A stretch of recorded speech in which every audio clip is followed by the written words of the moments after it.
Bismillahirrahmanirrahim. So in this second video for the 13th week, we are going to look at a new topic, and that is database transactions. So this split into two. We'll look at one part in this video and another part in the next coming video.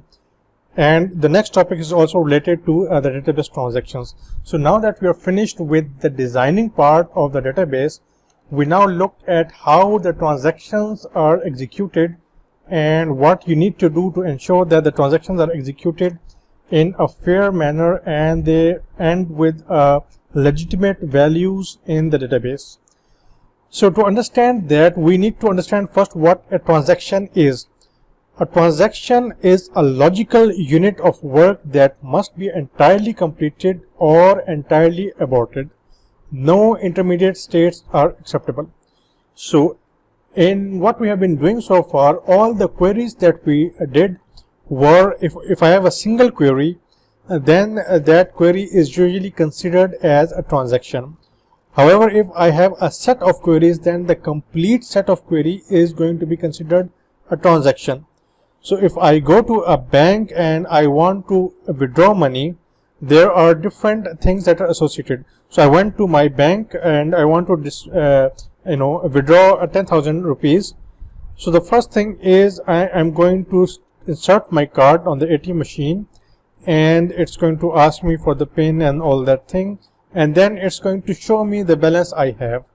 So that is the first part of the transaction. The first query will be select balance from account number is this, and then show me the balance I have. So you have initiated a transaction, but in this case it's just a select, so you're not changing anything. And once it gives me a select, so for instance I have 500,000 in my account, and it shows me 500,000 on the screen, and then I decided that I want to withdraw 10,000 rupees. So when I say I want to withdraw 10,000 rupees, the next thing it's going to do is it's going to subtract 10,000 from that 5,000, and then the remaining will be 490,000 rupees, and then it's going to write that transaction back to the table and then give me the money. So these three things, select and then change or modify and then write back, this three combination is an example of a transaction. So I cannot have one part of the query execute without the rest being executed. So if I withdraw the 10,000 and it fails to write, then it means that I'm not getting that 10,000, and that 10,000 has disappeared from my account. So I don't want to end up with that kind of a situation. So a transaction, for instance, a sale transaction is going to have at least the following part. You must write a new customer invoice, reduce the quantity on hand in the products inventory, update the account transaction, and then update the customer balance. So a transaction may actually consist of a select, an update, an insert, or a series or a combination of select, update, and insert, just like we looked at in my example of withdrawing cash from the ATM machine.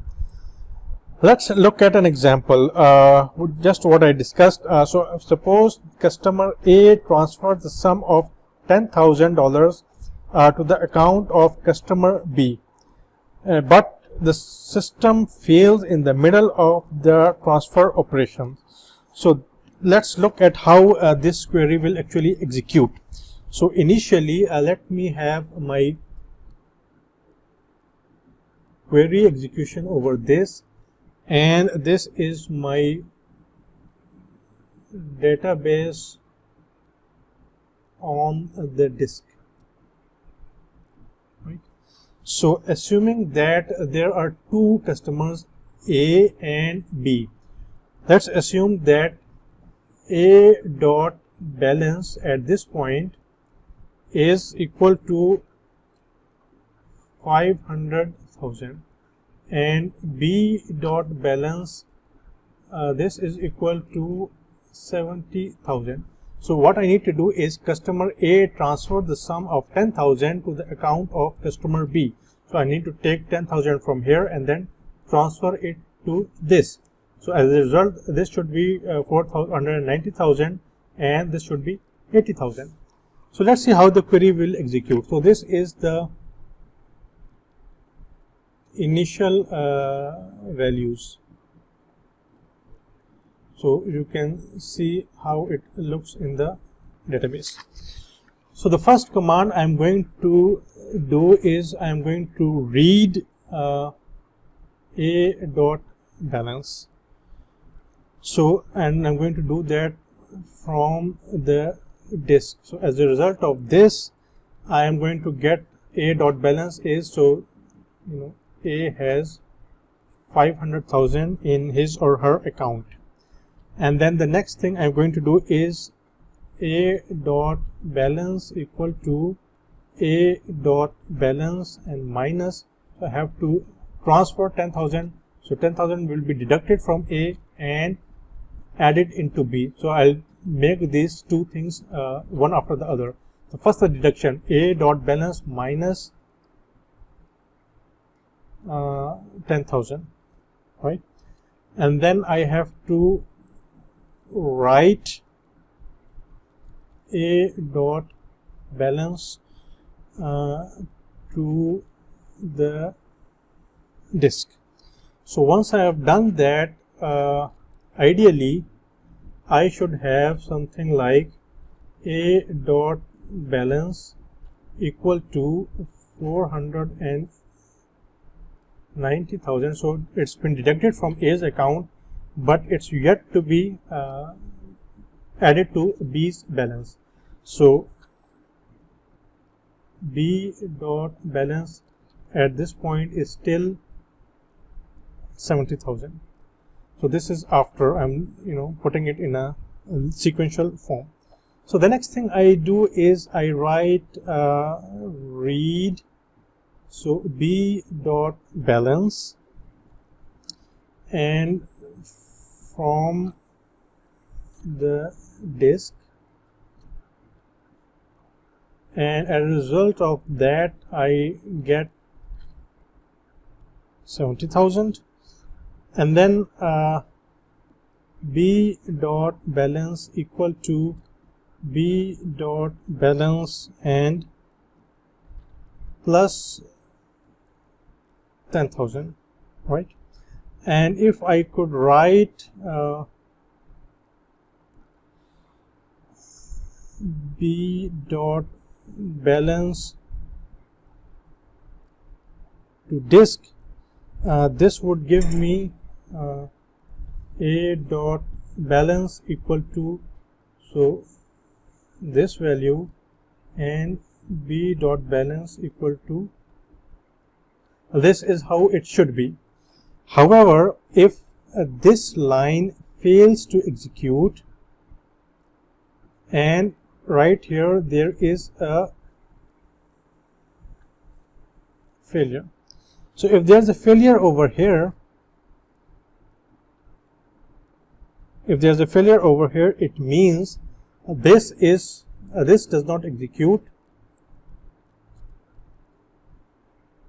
So this has failed to execute, and this is my final value. So 10,000 has been deducted from A but is yet to be added to B. It means that in reality 10,000 has been lost. So that's why we said that either this will happen in its entirety or it will not happen at all, because if we let things happen in isolation, then we let a partial part of the query execute, then it may lead to inconsistent results. So the result is that customer A has lost 10,000 whereas B did not receive any of that amount, and you can imagine what kind of a situation that will lead to. So to prevent that, we come up with a transaction, and we say that a transaction is going to have certain properties. So the property, for ease of reference, it is called the ACID property. So ACID, they stand for atomicity, consistency, isolation, and durability. So atomicity means that a transaction is either performed in its entirety or not performed at all. In this case, it means that I started from here, and either I reach this place, or this entire transaction has to be aborted. So either I reach the last statement or the entire thing will be aborted. That is what atomicity means. Consistency preservation means that a transaction is consistently preserving if its complete execution takes database from one consistent state to another consistent state. So this was a consistent state and this is a consistent state. If it can take me from here to here, that's fine. Otherwise, it does not satisfy the consistency constraint. And then isolation means that the execution of a transaction should not be interfered with by other transactions executing at the same time. So this is just one execution. Imagine A is doing another transaction and supplying this 10,000 to another person C, and so if there is a failure here, so he's lost 10,000 and there is a failure in the other transaction, so he's just lost 20,000. We don't want that to happen. So the execution of a transaction should not be interfered with by any other transaction executing at the same time. And finally, durability means that the changes must not be lost because of a possible failure occurring immediately after the transaction. So if it's durable, it means it will never allow this to happen, and there is no loss in data due to the transaction. And this is necessary because some applications require nested or long transactions. So if I'm making a long transaction, I need to ensure that the entire transaction happens either completely or it is totally rolled back. We call it a rollback. It means nothing, no part of the transaction is ever executed. So that's how it looks like from if you look at it from a diagram. So the database starts in a consistent starting state, and it will write collection of reads and writes. So there are reads and writes here, and after it has done all the reads and write, either if it is successful, it will commit and it will end up with another consistent ending state. So we start with a consistent state, end with a consistent state. If anything here fails, then it's a rollback. It means we go back to the original state. So if I look at this, it means that if this is not possible because of this failure, then I should go back to A dot balance equal to 500,000 and B dot balance equal to 70,000. This should never happen. So either I am here or I am here. This should never happen. So this is the different states of a transaction. You start with a consistent state. You can do all the operations that you like. Once they are completed, you go to either a commit. If the commit is successful, you go to another consistent state.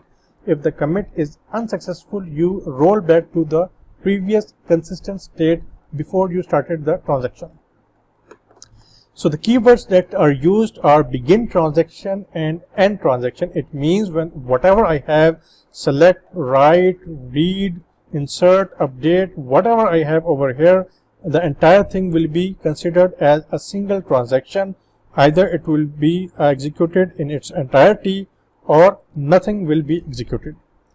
So there's the keyword that are used, and this statement are DBMS specific, so they may differ from one DBMS to another. So maybe this happens in Oracle and you go to SQL Server and you have a different keyword. That's possible, but you get the idea, and in some form it will be there in every DBMS.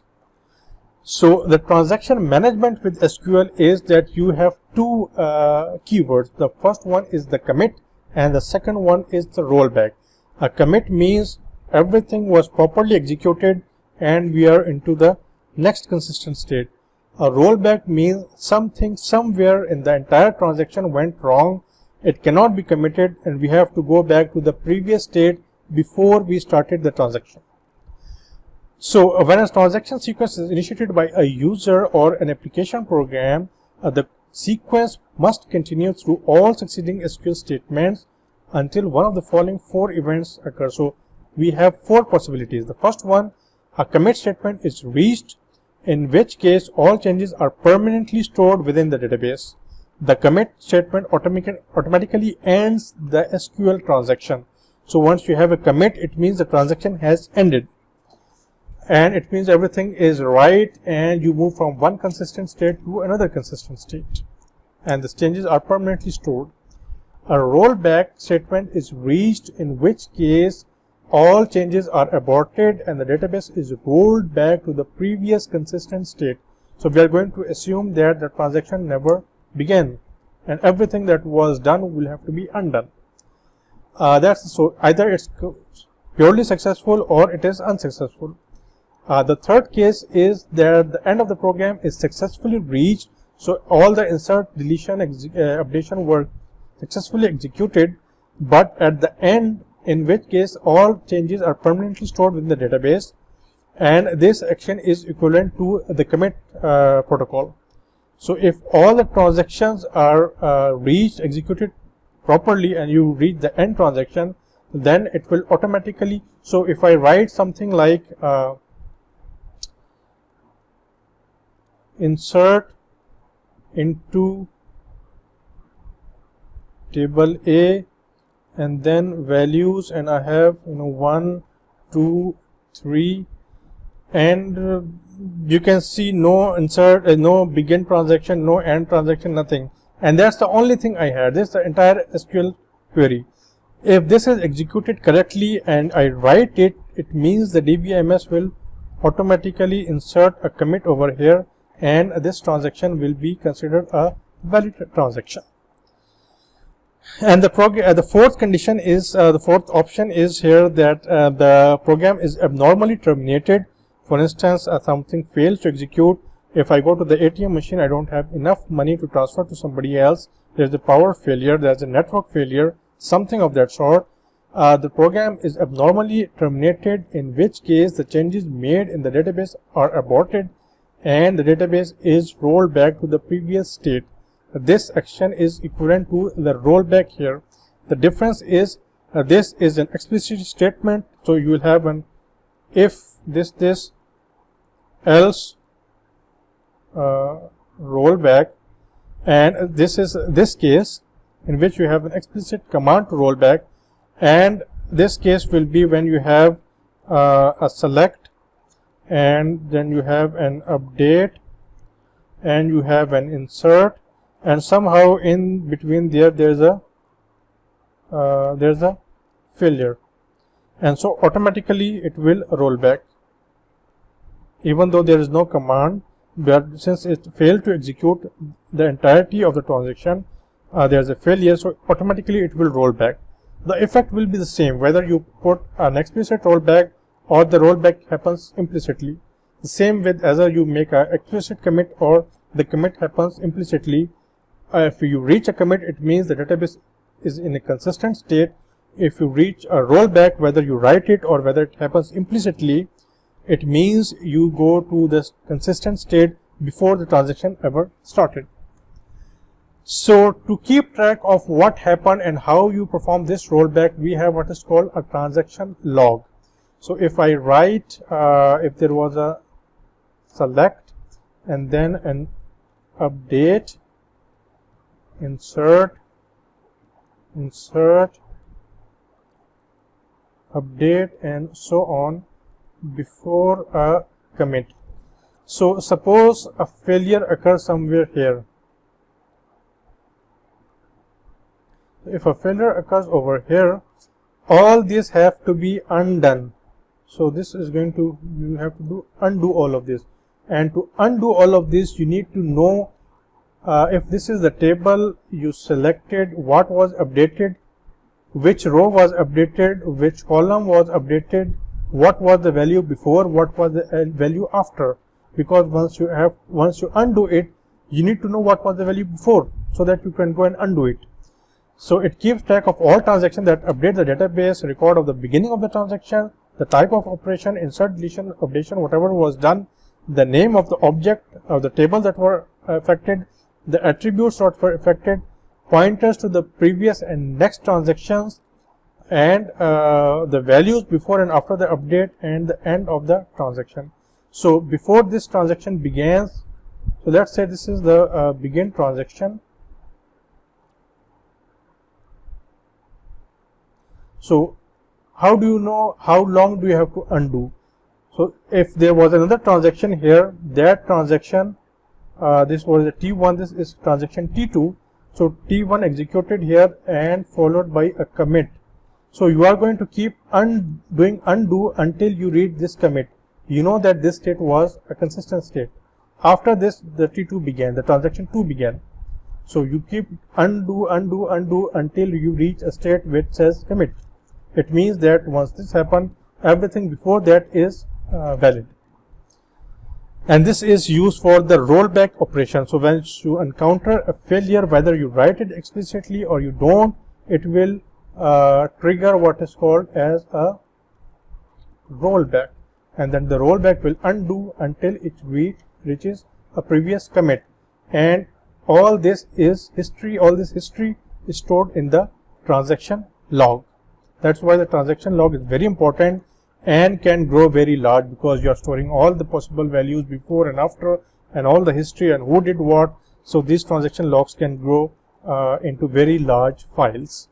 And that's why if you have a database, you see, at certain time, after a certain time, your disk is, full, and your database is slowing down, and the reason is that you have a lot of this logs. It's a very similar thing that happens to your browser as well. You can, open if you accidentally close a tab in a browser, you can have Control-Shift-T, particularly in Chrome, and you can reopen the tab that you accidentally closed. And how it knows? Because it's keeping a log. And after some time, if you look in your mobile, you will see a lot of the memory is being occupied by these things. You have to go and free those memory part. So that's an equivalent of a log, except that in a database it is more detailed and it stores all the previous and updated values and the entire history, so that you can do rollback. So the transaction states that can be there are the active state. The active state means it is the initial state. A transaction stays in this state until while it is executing. After it has stopped executing, what it's doing, whatever it was doing, it will go into a partially committed state. So after the final statement has been executed, it goes into partially committed. And it could be in a failed state after the discovery that abnormal execution can no longer proceed, or so you are in an active state. The executions of a transaction, all the insert, delete, update queries are executing. Once you reach the last one, you go into a partially committed state. If you are able to complete all that, if you're able to write it on the disk, you move on to the committed state. Otherwise, you move on to the failed state and then to the aborted state. This is how it looks like. So when the transaction begins, you are in an active state and you are doing read-write operations, and then at the end of those read-write operations, once you reach the last operation, you go to the partially committed state. From that, if you are able to commit, then you go to the committed state and the transaction is terminated. If you are not able to commit, you go to the abort and the failed state, which will happen either from this or any of the read-write is unable to execute. So in both cases, you go to the failed state. So the active state, the committed state, the terminated state, and the failed state. These are the states that you can be in. So another thing you need to take care is that if there are interleaved transactions. So far we have been talking about a single transaction. If you are making one transaction, what happens if it fails, or what happens if it is successful? What if I go to the bank and I put my ATM card to withdraw? I have 50,000 total in my bank. I go to the bank, I hand over a check to the cashier to withdraw 50,000. At the same time, I insert my ATM to withdraw 50,000, and at the same time, I use a mobile app to withdraw 50,000. So I am executing 3 parallel transactions to withdraw 50,000 each from my account, which overall had 50,000. So only one should be able to succeed. Otherwise, I will be able to withdraw 150,000, even though my account contained only 50,000. So that should not be possible. So far in this lecture we have done with, so this is an example of a single transaction. this is an example of a single transaction. This is happening, it's a single transaction. What if I have multiple transactions executing at the same time? What happens then? So if there are multiple transactions that can occur simultaneously, they are called as interleaved transactions. So interleaved means a second transaction is started before the first one could end. And in the real world, it happens a lot of time. For instance, if I go to an online shopping mart and there are 5 mobile phones, I won't be the only one browsing for those 5 mobile phones. There may be 5 or 10 customers. So if I order that I want 6 or 5 of them delivered to my place, another person is also looking at that, and a third person is also looking at that, you have to allow it to happen concurrently. You cannot go to Amazon.pk or Daraz.pk and you want to see it and you get a message, sorry, somebody else is looking, you have to wait for that person to finish. It doesn't happen that way. So it means that you have to allow multiple users to access that data, and some may just be browsing it, some may be actually trying to purchase it. So you have to allow for all these things to happen simultaneously. And for that we have developed certain protocols, and in the next lecture we'll look at the protocols, but in this lecture we'll look at all the possible problems that can occur so that we know how to deal with those problems. So there are 3 basic anomalies or 3 basic problems that can occur as a result of multiple transactions being interleaved. So these anomalies are, the first one is the lost update, and the lost update means that when 2 transactions that access the same database items have their operations interleaved in such a way that makes some of the values items in the database become incorrect. The second type is the temporary update, or what is called the dirty read. It means that the first transaction is executing, it has changed the value and it has written the value, but it has not committed.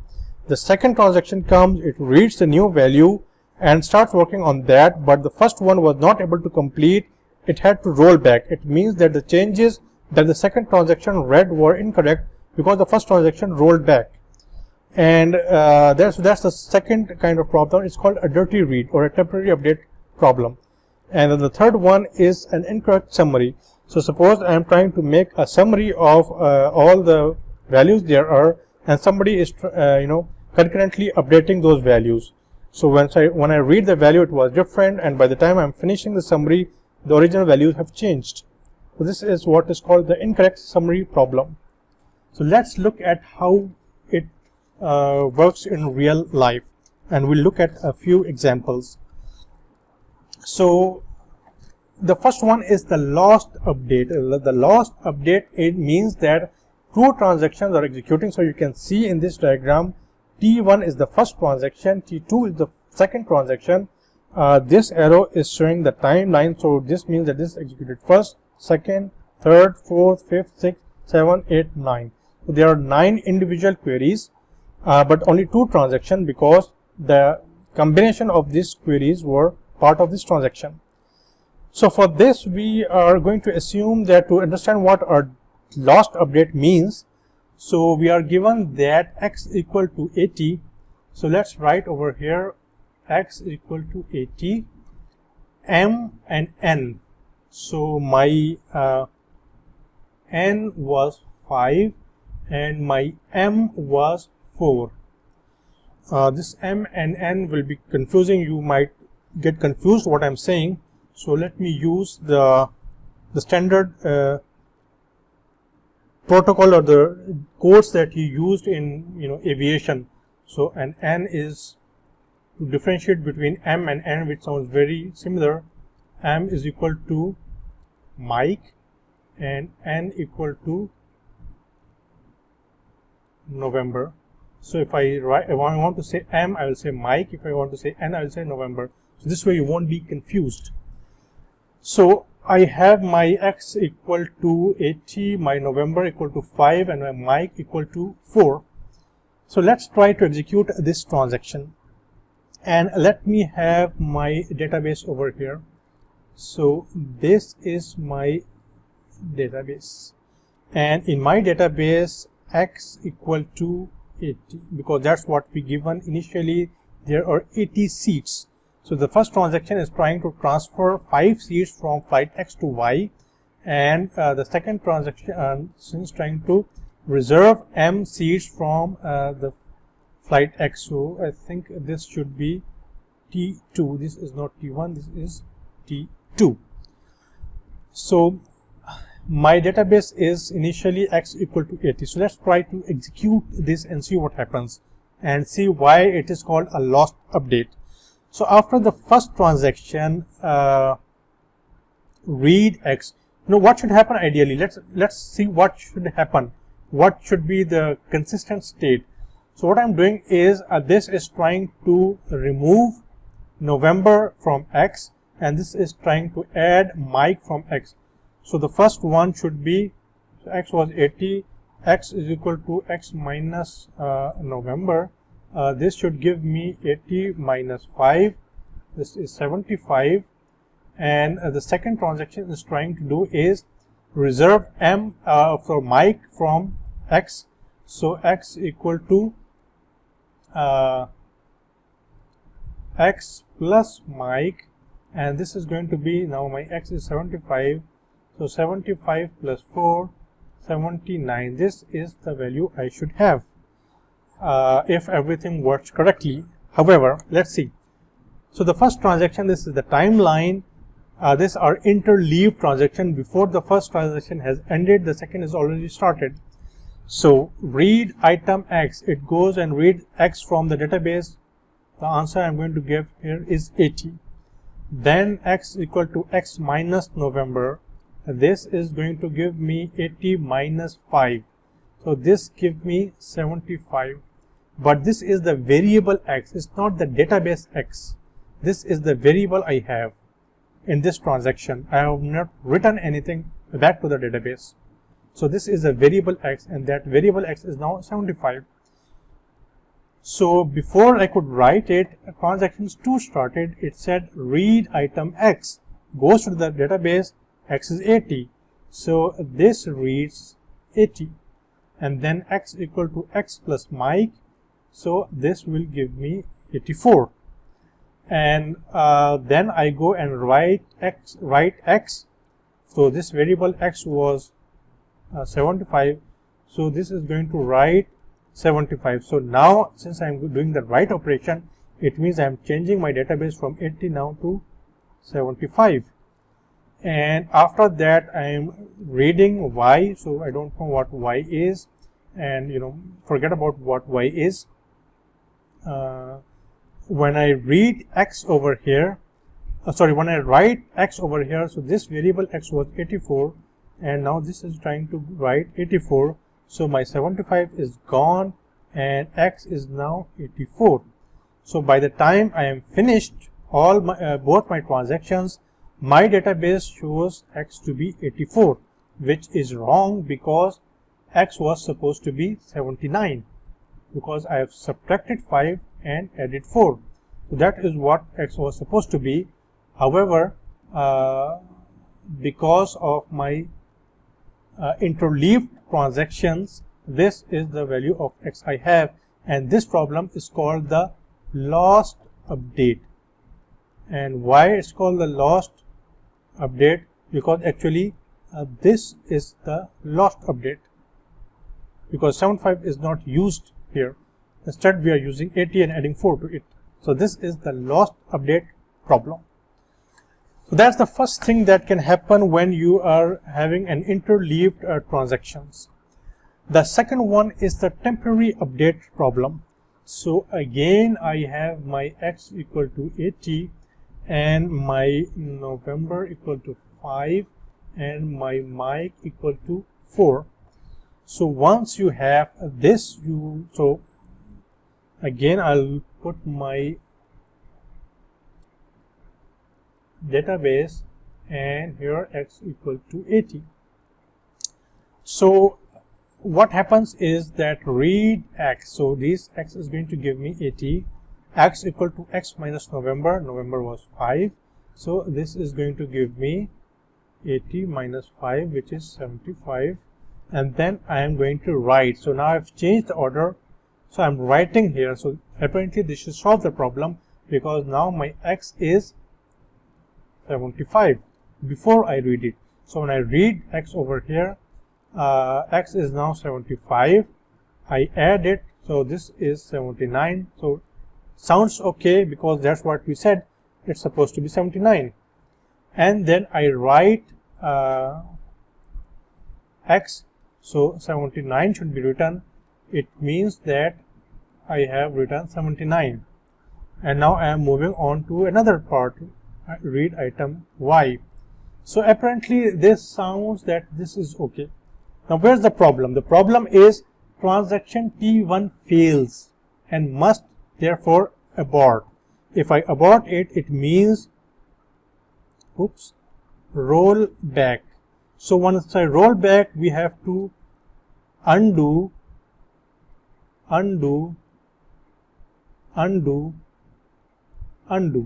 So if I undo this thing, it means the only thing I have executed is x equal to x plus m. That's the only thing I have executed.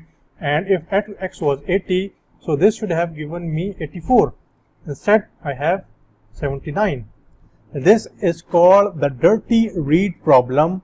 The dirty read because I read the value of x which I thought had been written, but it was not committed.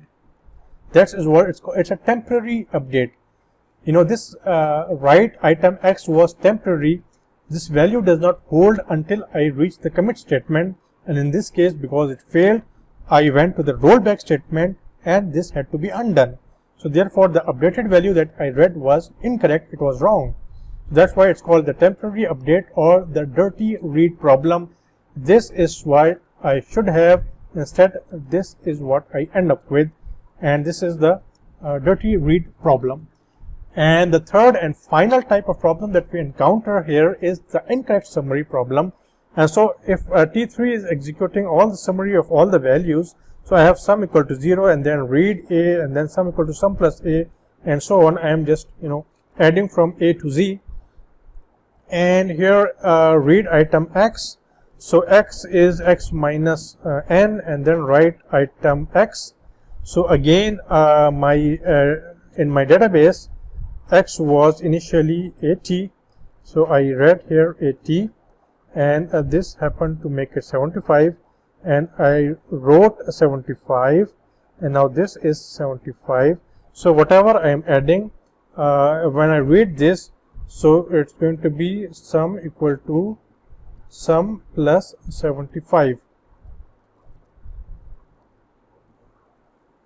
So and then I'm going to continue plus y plus this, and so T3 reads x after n is subtracted and reads y before n is added. A wrong summary is the result of by n. So I have read y and y is changed afterwards. So x is computed, but y is computed in the wrong value. So in this case, the value of y is read before it is being updated. So x is correctly read, it's updated before it's read, but y is read before it's updated. So the value of y will be incorrect. And similarly, another thing that could happen here is that if I go and abort this transaction T1, it means the x I'm adding here, 75, is wrong. It should have been 80 if I abort this transaction. So all these things occur. So as you can see here, that the value of x is correct because the transaction T3 is only doing a select operation. It's not doing an update or insert. So it's only a read value that is incorrect.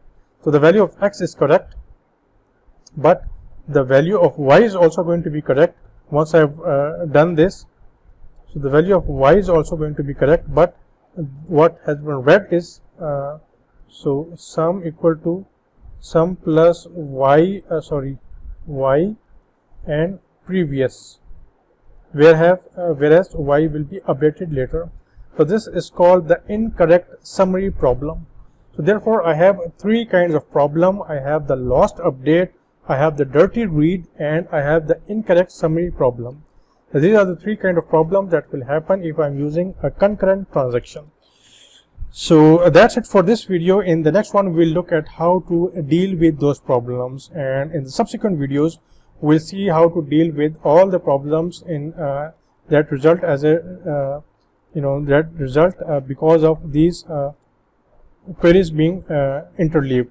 It's called concurrency, and then maybe you have read something similar about it in OS. If you have read OS, you might have you know about critical region and locks and semaphore and stuff like that. So we'll come up with something similar to that in this database. But for this lecture, that's where we'll stop. So if you have any question, you can either ask in the comments, either in YouTube or on MS Teams, or during the question answer session.